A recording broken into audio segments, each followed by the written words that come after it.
This morning we are very excited to have Andrew Baker with us. Andrew is from Harding University in Searcy, Arkansas. He teaches in the Bible and the communications departments there, also works with their leadership program. He has been a good friend since college days, long ago. He and his wife Amy have 3 kids and also 3 foster boys there at their home, so they've got a lot going on. Amy also teaches at Harding. Andrew loves to talk to teenagers especially, but all of us this morning.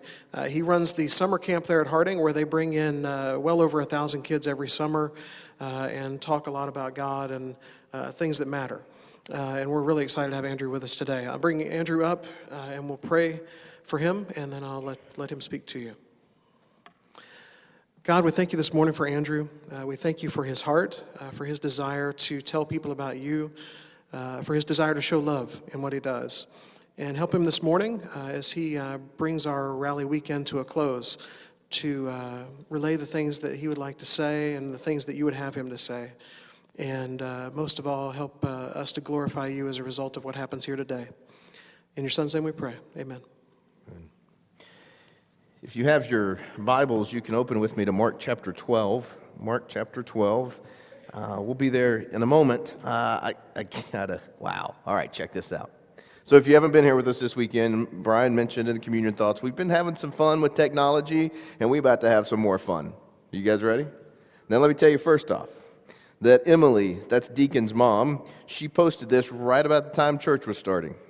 The doctors just came through, and we are being moved out of PICU today and back into intermediate care. He hasn't had any apnea for 2 days now, and his respiratory rate is consistently lowering back into the normal range, so we feel good about him moving. Thank you so much for your continued prayers. All right, nice. Yeah, that's right.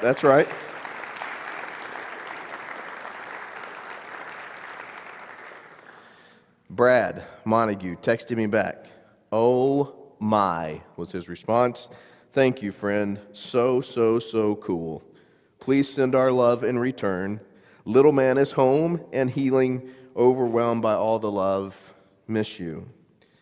And then Sullivan, who we texted to start this morning, if you remember, he simply texted back, "Wow, blown away. God is faithful. The church is beautiful." All right, time to go show off again to somebody who doesn't know what's about to happen. I'm loving this. All right, so here's the deal. Right now in Searcy, Arkansas, like right now, because they're like 2 hours in front of you, you understand, right? Or behind, or whatever it is. I have to play catch up tonight, I know that much. But anyways, they're 2 hours, and there is a baby shower happening right now. Right now. My wife is hosting it with my 2 daughters. And the baby shower is for the mother of 2 little girls who lived at our house for about a year, who've gone back to mom and their family, and it's awesome. Except mom, she's battling because she's got some really good voices in her life saying, "You're a good mom and you can do this," and she's got some people that I just can't stand. So here's what we're going to do. I texted her a while ago, and I said, "Hey, do you have unlimited text messaging?" That's a really weird question to come from me. She texted back, "Yes. Why? Question mark." I didn't text anything back. Here's what I need you to do. Get out your phone. You ready? We're about to tell her she's an amazing mom and she's a gift to the world. That's going to be our gift. And her phone is going to go nuts in a baby shower. This is about to be awesome. Okay, here we go. You ready? Her name's Skylar. In case you want to tell her your name, that would be cool. Her number is 304-771-6907. 304-771-6907. Here's the deal. Tell her she's a great mom, because she is. It's true. Sometimes you just have to be reminded, and she's about to get about 150 of those reminders. This is awesome. Because you see, love does not only in the face of sickness and physical challenges, love does in the face of spiritual challenges. Yes, ma'am. S-K-Y, great question, L-A-R. S-K-Y-L-A-R. Just tell her. All right? And after church is over, I got another idea. If you want to give me a couple of bucks, I'm going to buy a gift from Eugene, Oregon for her. I'm going to do that before I leave town. Buy her a baby gift from Eugene, Oregon. That way she'll always know that there's these people in Oregon who think she's a good mom. You see, this is called believing in people like Jesus did. It's interesting, Mark chapter 12. Some words actually we read in Matthew, if you were here on Friday night. Mark chapter 12 and verse 28. And one of the scribes came up and heard them disputing with one another. And seeing that he had answered them well, asked him, which commandment is most important of all?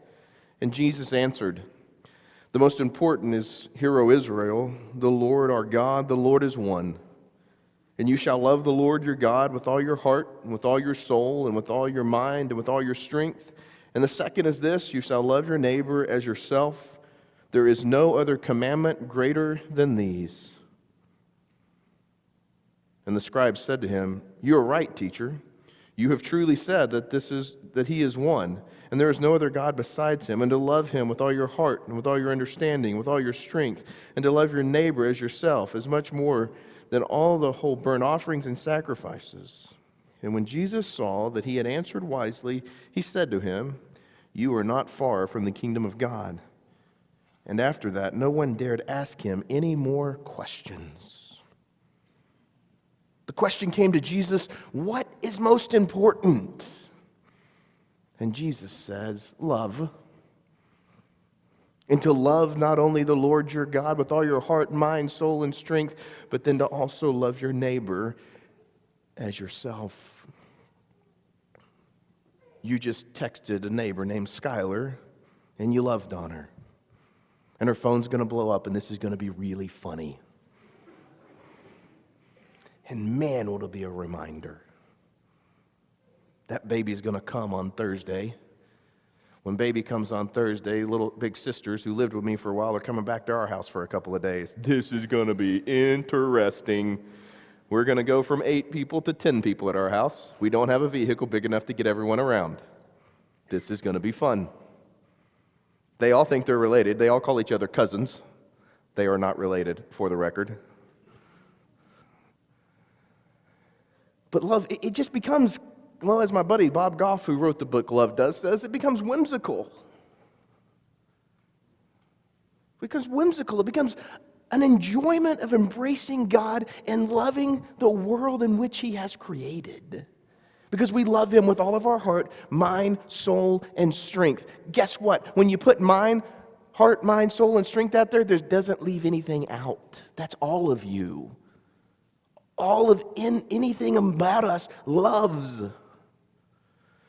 Today, this morning, I end 2 stories. One is personal. One of the 5, as I said last night, defining moments in my life.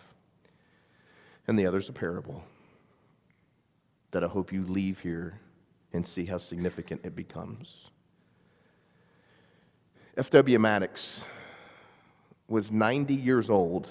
And if you were at Bible class, you know that I talked about Richard Condor, another 90. And both of these men were in my life roughly about the same time, interestingly enough.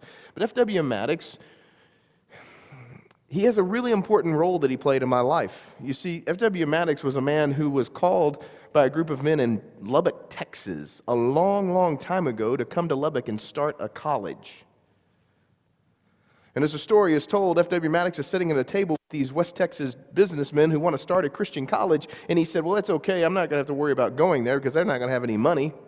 So he went, but he talked to them. They had this conversation. It got to the end, and they said, well, Dr. Maddox, how can we convince you to come to Lubbock, Texas to start this school? And he said, well, we'd have to have some money. And they said, well, how much? And he said, $5 million.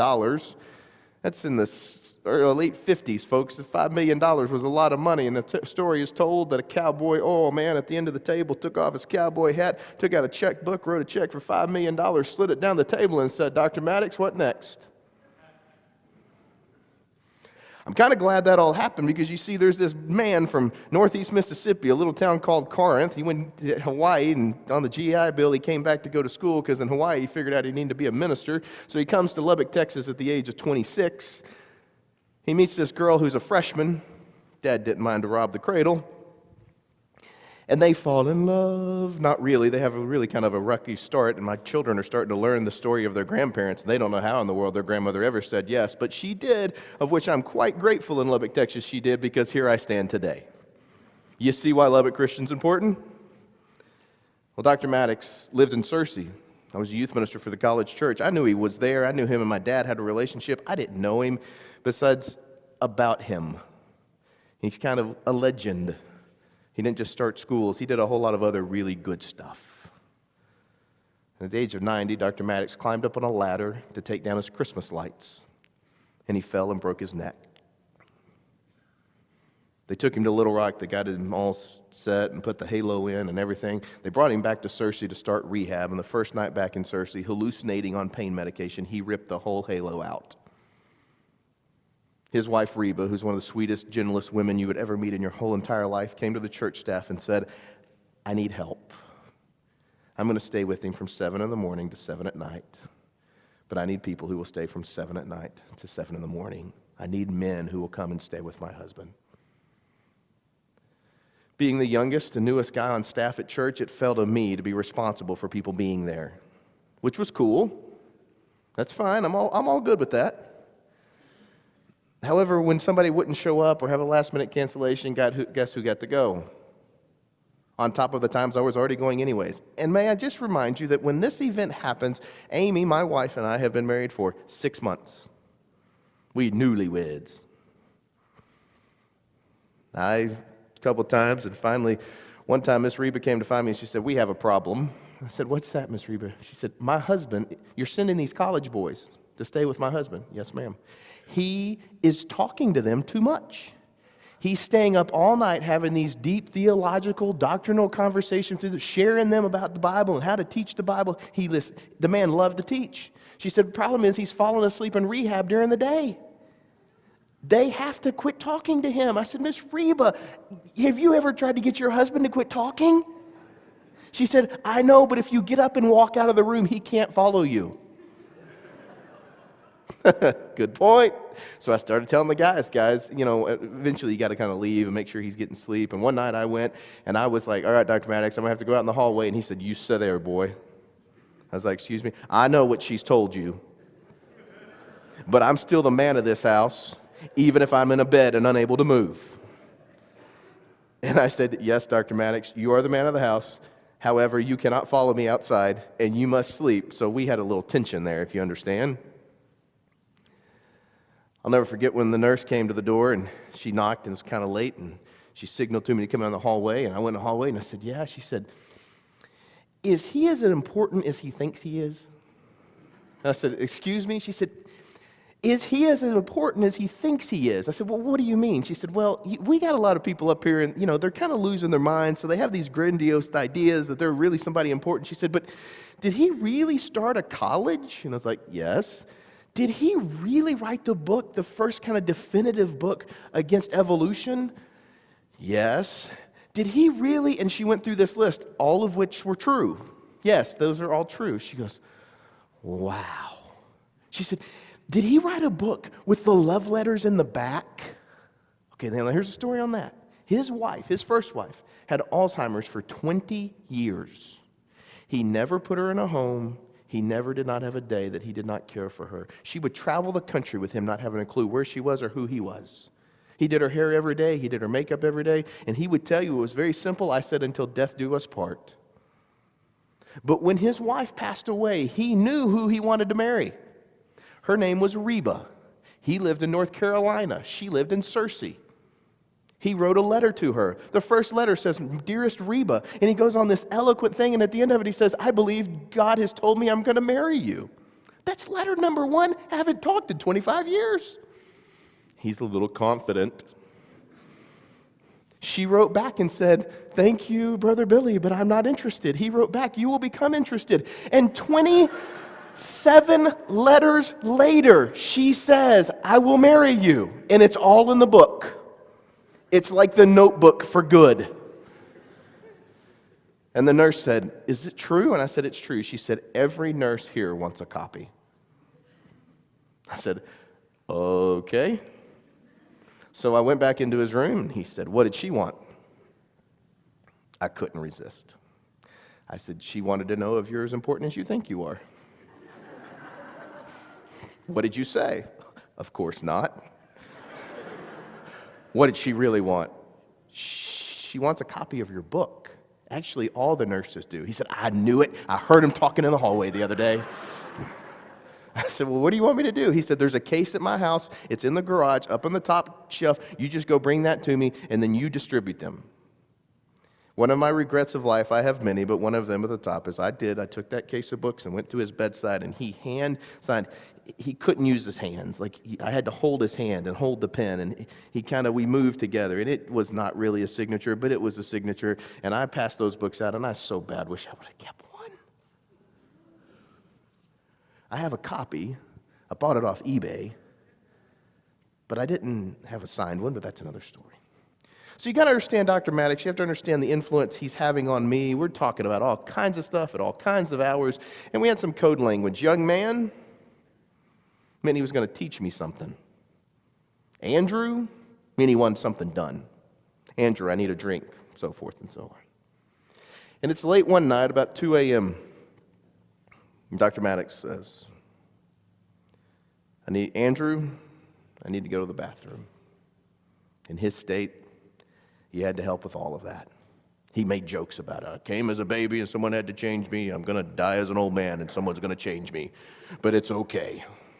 He just embraced it. He didn't think anything about it, And so we get him all taken care of and get him all situated back in bed. And he wanted a little drink of water. I got him a drink of water. I went back to that chair that's supposed to be a place to sleep, but you guys know what I'm talking about, right? The hospital non-sleeping environment.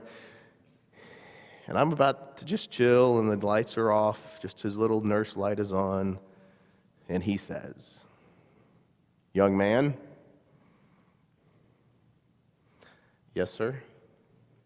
Do you want to know how to make love to your wife at 90?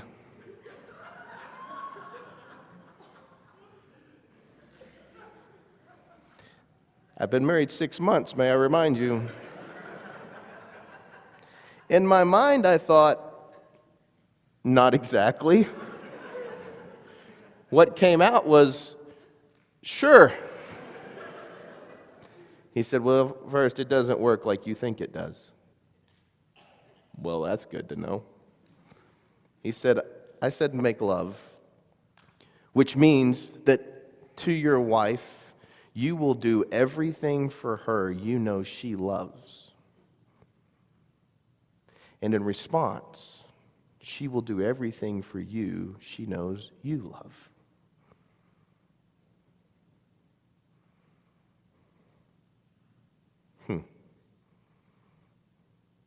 He just rolls over, about to go back to sleep. He said, oh, and one more thing. If more people your age would figure that out, we wouldn't have a divorce problem today. And if more people your age would figure that out, we wouldn't have the problems in churches we have today. Because you can't love and hate at the same time.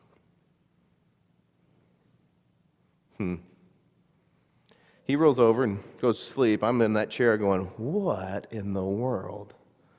One, nobody's going to believe what he just told me. Two, what does that actually mean? What does it mean at my house? You ever had a moment when you ask a question that you don't like the answer to? You know why?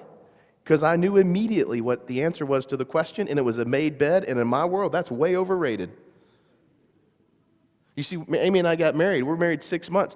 She has a thing for a made bed being neatly done with all 17 pillows in the right place. You need 2. If you're pregnant, I'll give you a 3rd. But 17 of them, come on. And I don't understand making something you're going to get back in. I got a bunch of guys out here going, uh-huh. And a bunch of girls are like, you don't get it. I know I don't get it. I'm confessing that to you. And Amy at that time would get up at about 5:36 in the morning. She'd be ready out the door before I ever woke up. She went to the University of Central Arkansas, about 45 minutes away. She drove every morning with a friend. They would commute back and forth for grad school. And she had made some comments in our first 6 months of marriage, comments like, it'd be really nice if you would get up with me in the morning. Why do that? That's encroaching on sleeping.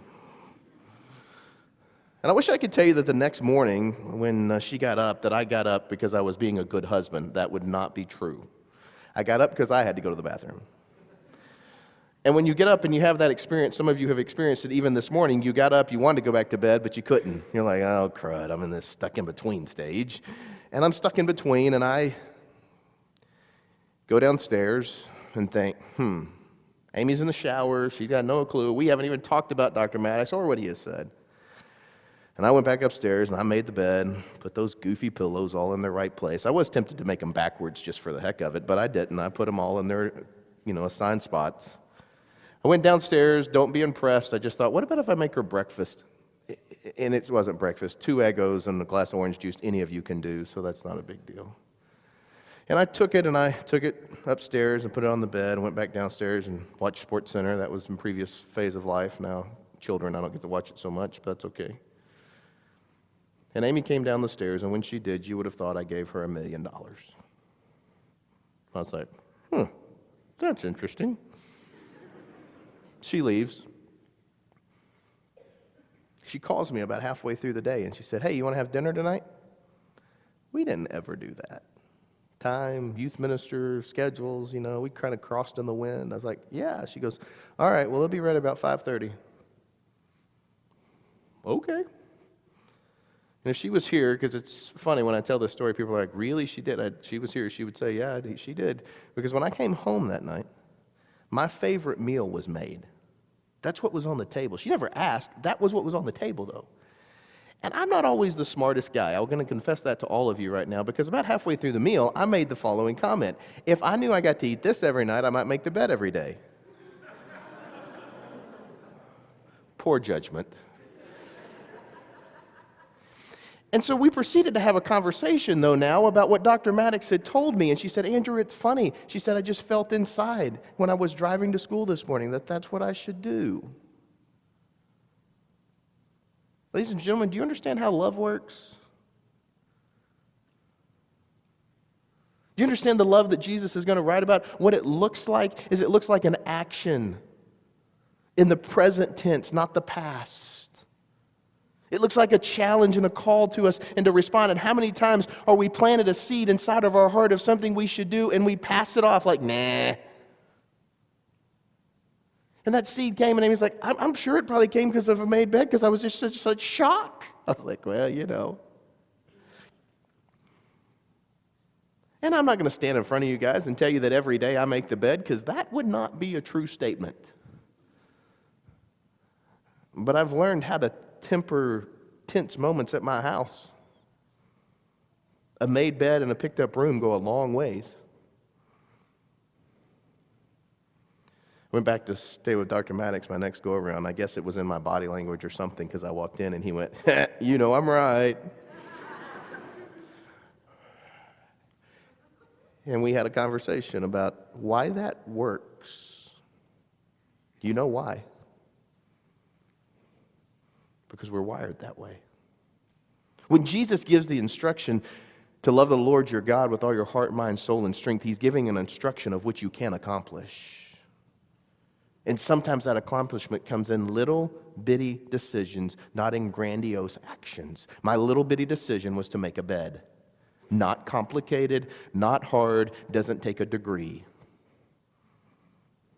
It was just a love in action.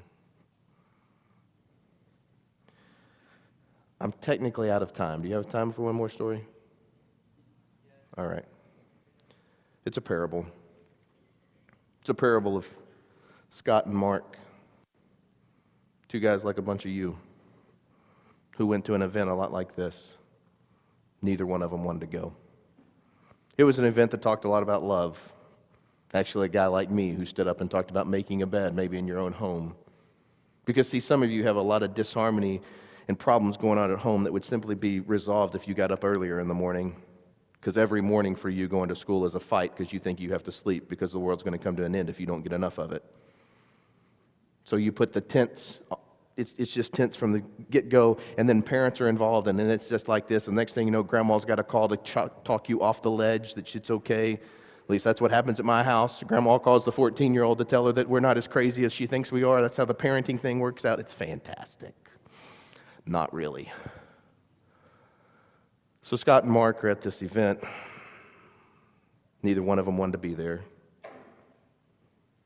And they heard the simple challenge of what would happen if you made your bed? What would be different about the world? Mark went home, walked out, actually leaned over to Scott and said, "That's the stupidest thing I've ever heard in my life." Scott thought, "I don't know. Who knows?" Scott had a single mom who was busting her tail just to get by. Scott went home and he thought, I wonder if that dude from yesterday talked about a made bed, if that really worked. He woke up early, actually set an alarm and responded to it. That's novel. And he got up and he made his bed and he cleaned his room. He took all of his stuff and he threw it in his closet. You know, it appears clean. Mom came and knocked on the door. Kind of the first knock, you guys understand, of, multiple to get you out of bed. The first knock, but he was already there standing there, dressed, ready to go. And she's like, hello? Are you okay? Would you like breakfast? Mom, I didn't know you knew how to make breakfast. She said, I didn't know you knew how to get up. He said, sure. And so they go downstairs and they have breakfast, quick, easy, but they have a conversation. They talk about life, what's coming, and about the girl. She's pretty cute. Mom's kind of a fan. Wants to know when she can come over. He's like, Mom, you want her to come over for dinner? Well, yes, son, I've been asking forever. So Scott and Mom get in the car, and Scott's not quite old enough to drive yet. They pull up to school, and there stands the girl. She's looking at her watch like, whoa, look at this. You're going to be here before the tardy bell. Gets out of the car. She's like, how did you get here? What's going on? And she's like, oh, nothing. He's like, nothing. Nothing. He said, well, hold on a minute. And he runs back and stops Mom and says, hey, Mom, so, I really did like our conversation this morning. That was kind of cool. By the way, parents in this room, most of the time your kids enjoy conversation with you more than you think. They just like conversation that adds value and not criticism. Another conversation for another day. So he said, Mom, I really enjoyed it. And by the way, Mom, all I got to say is see if you can do that maybe for somebody today. It's something I learned yesterday. No big deal, but it's... So Scott walks away, and here goes Mom, and Mom is in a completely different state of mind driving to work. One, she's going to actually be at work on time. That's novel. Two, it's like, where did my kid go? Who was that kid? Wow. And then it's the mom feeling. You guys know what I'm talking about? The mom feeling. It's like, I just love him. Mom gets to work, and she walks in, and she's just happy. She's smiling. That's not her natural facial position. She has to work at the smile. Some of you know what I'm talking about. And finally, she walks in, and her boss notices, what is up with her? And he's like, did she get a date? What's the deal? And so finally, about halfway through the day, after the fact that she showed up on time, which she hadn't done in a while, and she was kind and pleasant to everyone, she was really good at her job. She wasn't known for being very nice. You guys, some of you work with those people. So here she is, and finally about halfway through the day, boss comes up and says, okay, I don't want you to take this the wrong way, but are you okay? She goes, I'm great. Why? Well, you just have been so different today. And she said, I just got to tell you about Scott. He's amazing. I love this kid. And we actually had a great morning this morning. And it's just made my day so different. And the boss is like, wow, I wish I could feel that way about my kid. Boss walks away, and she hears the boss interact with a buddy about a big game that was going to be that night in their town and how much he wished he could get tickets to it and, help men talk, right? And so she thought, you know what? I've been working here for 6 months. I really enjoy it. It's a healthier place than I've ever been before, but I've never told him thank you. It's a novel idea to be grateful as much as we criticize. You can't criticize and be grateful at the same time. So mom goes down the hall to a buddy, says, hey, you're the ticket man. I mean, every major office has the ticket man. The adults in here know what I'm talking about. What's the chance of 2 tickets for tonight's basketball game? He's like, ooh, you could be asking for a lot. She said, well, if you can, I just need 2. About an hour later, he comes by and he hands her an envelope and says, all right, there's 2. By the way, who are these for? And she goes, it doesn't matter. And she wrote a note to her boss, and it just simply said, thank you. Thanks for giving me a job. Thanks for this place. Thanks for the security it has provided. I'm grateful to work for you. It was handwritten. Stuck a note in the envelope with the tickets, and at the end it said, and here's some tickets as a thank you from me to you for tonight's game. Folks, some people call that brown nosing. I call it treating people with love. They're not the same thing. She puts the envelope in his box, gets to the end of the day, and he walks by, and he sees in his box an envelope with a handwritten note. Handwritten notes, by the way, go miles. There's a handwritten note in his box. If it had not been handwritten, he wouldn't have picked it up. He'd have waited till the next day. But he saw it, and he took it, and he was just walking out the door, walking to his car. He opens this envelope, and he is in a state of disbelief. Partly because, 1, he didn't know if she even liked working there. 2, he had had a really hard day with other employees, and it was actually nice to be told he mattered. Some of you, a great thing you could do this week is tell your teachers you're great, because there's plenty of people telling them they're bad. And he had 2 tickets, and now he's excited. And he gets in his car and he starts calling all his buddies. Like, you're not going to believe I got 2 tickets to tonight's game. Can you go? And all of them said no. Like, that's cool, dude. Way to go. That's cool to get those tickets. But no, I can't. I got this or I got that. So about after his 4th or 5th buddy has said, no, I can't do it. He thought, he gets home, runs inside on his son's door upstairs. He hears shuffling in the background and then, come in. Hey. I got 2 tickets to the game tonight. You want to go? Dad, did you not invite your buddies? Well, yeah, I did, but they all can't go. You want me to go? Yeah, 2 tickets. Can we go? In fact, if you'll get ready quick, we can go eat. Then the son thought, can we go eat Chinese? He said that because he knows his dad, like me, doesn't like any food that ends in E. Chinese, Vietnamese, Japanese, no. He's like, sure, we can go to Chinese. Chinese buffet, basketball game, let's go. They go, they end up having this amazing conversation. The conversation at dinner is amazing because dad shares with son some of the dumb decisions he's made. Son's 18, he's trying to figure out what's next in life, and he just feels like nobody's in his corner. And dad's like, actually, when I was 18, you actually have it a lot more put together than I did. It's novel, parents, when we're honest with our kids about the journey we walked. And then they went to the basketball game, which was a thriller, by the way, double overtime. Their team won at the buzzer. And they're just so excited.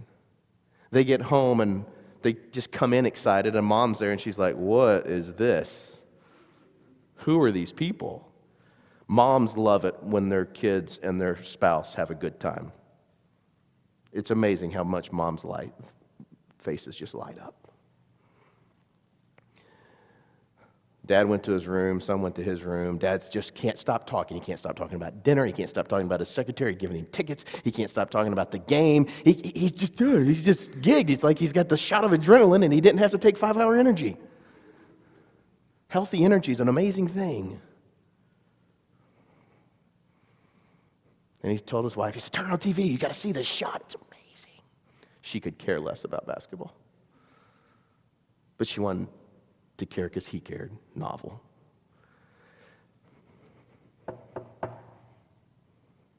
Come in.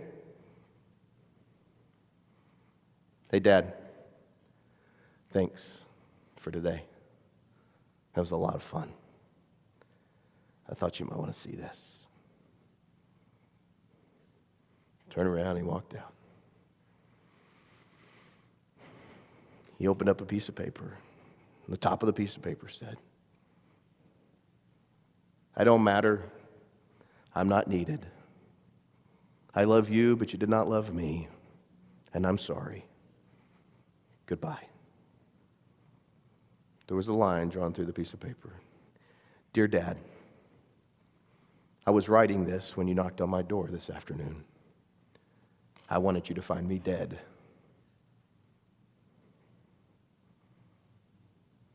Because I didn't think I mattered. Thanks. Thanks for taking me. Thanks for loving me. I look forward to us doing it again. Love you, Mark. P.S. I guess that guy yesterday at that thing was right. Sometimes it really does matter. It's a parable. Where did the life change come? From a dude who decided to make his bed. Because love did. And in response, a snowball started for good. Oh, we can talk about poor decision after poor decision that leads to poor decision. And sometimes we can talk about being at the wrong place at the wrong time to do the wrong thing. What if we're at the right place at the right time to do the right thing? And the right thing being love. I'll be eternally grateful to F.W. Maddox for helping me understand what love means when Jesus says we're going to love our neighbor like we love our God and with all our heart, mind, soul, and strength. And while it's a parable, it's a story that can be true in your life too when you go home and make some different decisions about how you interact with the people who matter to you. When you choose to interact out of love. When you choose to make statements of communication. Because love does. I've enjoyed immensely being here this weekend. It's a long ways to come in a weekend, not going to lie. And I think tomorrow at about 2 o'clock in the afternoon, my students are going to wonder if I'm awake even. But I love being here because I'm encouraged to know that you're here. I'm encouraged to see that there's people in Eugene, Oregon choosing to love. There's kids making wise decisions. And I've seen you. I saw this guy right here making a huge wise decision yesterday. I was way proud. I even took a picture and he didn't know it. Because I watched him love somebody like you're supposed to love somebody. That's all I'm going to say. I watched this dude over here. We were talking about BMX biking. He made one of the most profound statements I've heard out of a dude under the age of 15 in the last 10 years. He said, because there's been an event in his life that he's grateful for that most people would be ungrateful for, and because that event introduced him to God and Jesus, right? That's big stuff. So I'm encouraged by being with you, and may I challenge you today to be people of love. That we love the Lord our God with all our heart, mind, soul, and strength. And that we love our neighbors as ourselves. While the story of Mark is a parable, parables can be true when we choose to live them out. That love can change things. Let's pray. God, thanks for this weekend and thanks for the opportunity. A lot of stuff we've talked about, a lot of stuff we've looked at. And for the hearts that have been touched in whatever way, I pray that the desire for love will just increase inside of them. May we be the people, dear God, that you've called us to be. May we love in powerful, powerful ways. Thank you for being our God. In your Son's name we pray. Amen. Maybe you have a need this morning. Maybe you know you're not loving. It's true. It's not happening. It's not a product that is seen in your life, and to do so, you need some help. You need some people to come walk with you, to be faithfully present with you so you can love. Well, come on, let's help. Let's know of the need so we can help. Or maybe today you need to say yes to Jesus so you can know the ultimate love that comes because of the ultimate sacrifice. If you have a need this morning, we encourage you to come while we stand and sing.